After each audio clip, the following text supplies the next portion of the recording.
हिंदी कक्षा 8 वसंत भाग 3 पाठ 1 जो ध्वनि है उसका आपको पठन करवाऊंगा एवं उस कविता का सारांश और उसके अर्थ को समझाऊंगा। वसंत जैसा कि ऋतु आप जानते हैं, ऋतुओं में सबसे श्रेष्ठ ऋतु माना गया है वसंत को। हमारी जो पाठ्य पुस्तिका है उसमें भी वसंत ही का भाग लिया गया है। अतः आज हम जो पाठ पढ़ने जा रहे हैं वह वसंत ऋतु में जिस प्रकार से मौसम में बदलाव मौसम में या वातावरण में बदलाव देखने को जो मिलता है, जिस प्रकार से चहुं ओर एक खुशियों का माहौल रहता है, ठीक उसी प्रकार से आज इस कविता के माध्यम से जो ध्वनि है, जिसके कवि सूर्यकांत त्रिपाठी निराला जी हैं, उन्होंने उनके मन में जो भावना निकली उससे कहीं न कहीं वह इस कविता के माध्यम से एक ऐसे युवा वर्ग को संबोधित करना चाहते हैं, उन्हें जगाने की बात करना चाह रहे हैं। तो आइए हम इस कविता का पठन करते हैं। एवं उससे पहले ध्वनि क्या है, ध्वनि आप समझ सकते हैं, यह ध्वनि है। किसी मंदिर में जाते हैं, घंटी बजती है, वह भी ध्वनि है। कहीं आप वाहन चलाते हैं, वहां से भी जो हम हॉर्न बजाते हैं वो भी ध्वनि का प्रकार है। जो हम इंडस्ट्री में सायरन को सुनते हैं वह भी ध्वनि का प्रतीक है।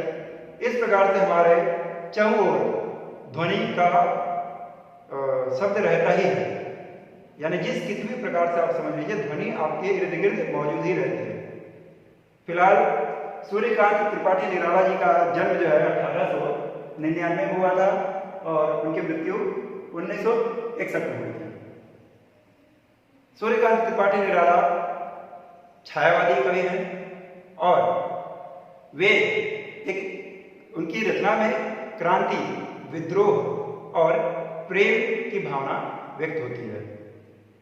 तो यह जो ध्वनि कविता है, इसके अंदर में भी सूर्यकांत जी ने एक ऐसे युवा वर्ग को जगाने की प्रेरणा दी है। वह भले ही वृद्ध हो चुके हैं स्वयं, लेकिन उनके मन की भावना जो जागृत हुई है वह एक ध्वनि के रूप में निकली है। इसलिए इस कविता का शीर्षक ध्वनि उन्होंने दिया है। तो आइए इस कविता को हम पठन करते हैं। इसमें मूलभूत रूप से उन्होंने प्रकृति का सौंदर्य जो वर्णन किया है और उस प्रकृति में जो वसंत है, वह वसंत, उस वसंत को उनके मन में उत्पन्न हुआ है और वह एक युवा को जगाने की प्रेरणा देता है। तो आइए हम इस कविता का पठन करते हैं और उसके बाद में किस तरीके से प्रकृति के संबंध में उन्होंने अपनी कविताओं को रचा है ये भी जानते हैं। ध्वनि। अभी न होगा मेरा अंत, अभी अभी ही तो आया है मेरे वन में मृदुल वसंत। अभी न होगा मेरा अंत।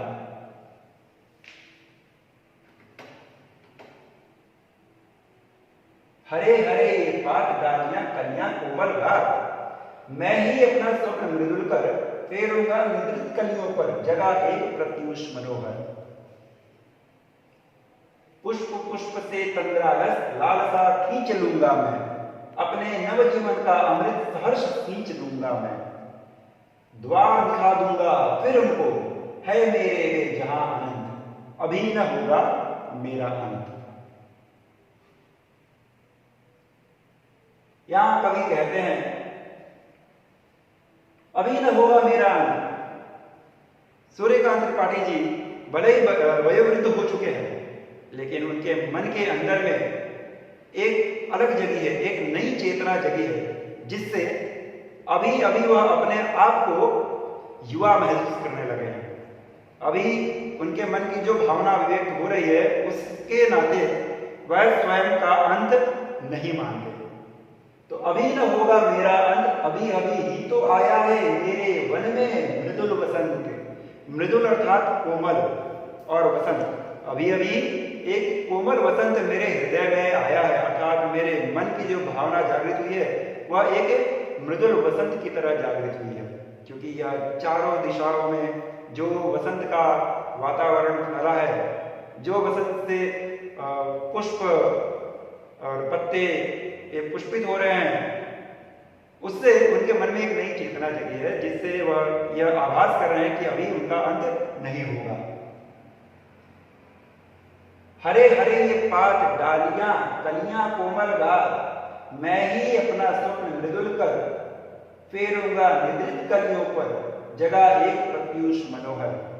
अर्थात एक प्रकृति का सौंदर्य भी वह दिखला रहे हैं कि जिसमें पेड़ों पर पत्ते हैं, डालियां कलियां जो बहुत ही कोमल है और कोमल शरीर वाले हैं, अर्थात बड़े ही नाजुक हैं।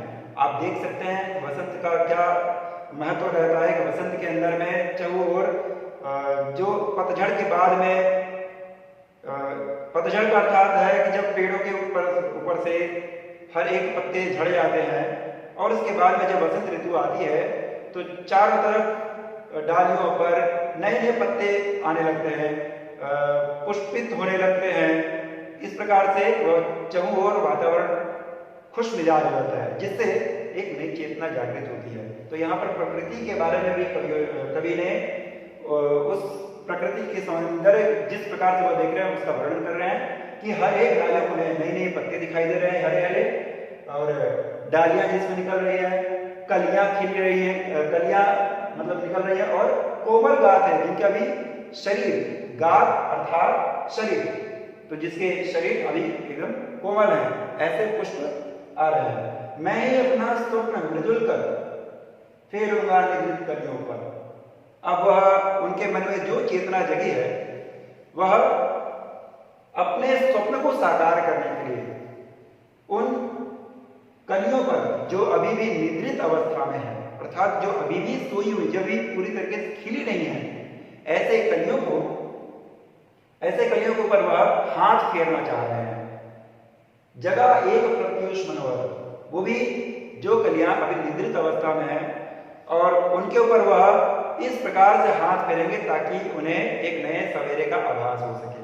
उनके जो कलियां सूर्य की किरणों पा करके खिल जाती हैं, ठीक उसी प्रकार से इनके मन में जो इनकी स्वयं की सपना है उस स्वप्न को उजागर करने के लिए वह उन कलियों पर कोमल हाथ फेरेंगे, जिससे उनकी निद्रा है, जिससे वे अपनी निद्रा छोड़ सके और अपने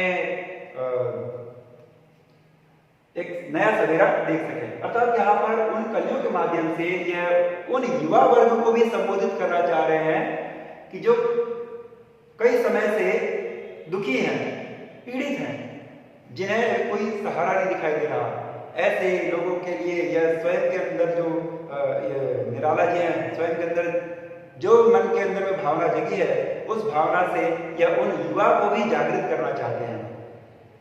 और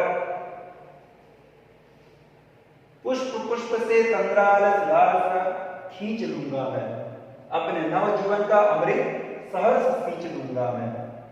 पुष्प पुष्प, यहाँ पुष्प पुष्प का भी मतलब है फूल तो है, प्रकृति का एक तरह प्रकृति का सौंदर्य दिखला रहे हैं और दूसरी ओर उस युवा वर्ग को भी संबोधित कर रहे हैं, अर्थात जो अभी अभी युवा अवस्था को प्राप्त हुए हैं लेकिन अभी उन्हें कोई सहारा नहीं दिखाई दे रहा, वह अभी एक कदम भी नहीं उठा पा रहे हैं, अभी भी अपने वह निद्रा अवस्था में अर्थात आलस को ही स्वीकार कर रहे हैं। निद्रा तंद्रा आलस की लालसा, अर्थात जो निद्रा से अलसाया हुआ है, तंद्रा आलस अर्थात जो निद्रा से अलसाया हुआ है, तो जिसके मन में निद्रा के प्रति, निद्रा से आलस के प्रति जो इच्छा जगी या जो लालच है अभी भी उस निद्रा के प्रति, उसको वो खींच लेना चाहते हैं। अर्थात उन्हें फिर से एक जागृत करने के लिए उनके मन के अंदर की जो भी लालसा है निद्रा या आलस्य की, उसे खींच ले करके अपने नव जीवन का अमृत सहर्ष सींच लूंगा मैं। अर्थात जो उनके मन में एक इतने वृद्ध अवस्था होने के बावजूद भी जो उनके मन में फिर से युवा होने की जो चेतना जगी है, उस चेतना से वह उन युवा को वापस जागृत करना चाहते हैं कि उठो और अपने ध्येय को प्राप्त करो, अपने लक्ष्य को प्राप्त करो। इस प्रकार से वह निराला जी अपने नवजीवन अर्थात जो अभी अभी उनके मन में या इस अवस्था में भी एक युवा बनने की जो चेतना जगी है, वह उस चेतना को उन युवाओं से जागृत करना चाहते हैं और अपने इस अमृत स्वरूप भाव को उन सभी युवाओं के ऊपर सहर्ष रूप से सींचना चाहते हैं, अर्थात उन्हें एक राह दिखाना चाह रहे हैं। द्वार दिखा दूंगा फिर उनको, है मेरे वे जहां आनंद, अभी न होगा मेरा अंत। वह कह रहे हैं कि मैं उन सभी युवाओं को एक दिशा दिखाना चाहता हूं, एक द्वार दिखाना चाहता हूं, एक लक्ष्य दिखाना चाहता हूं कि जिसे वह स्वयं स्वीकार करे।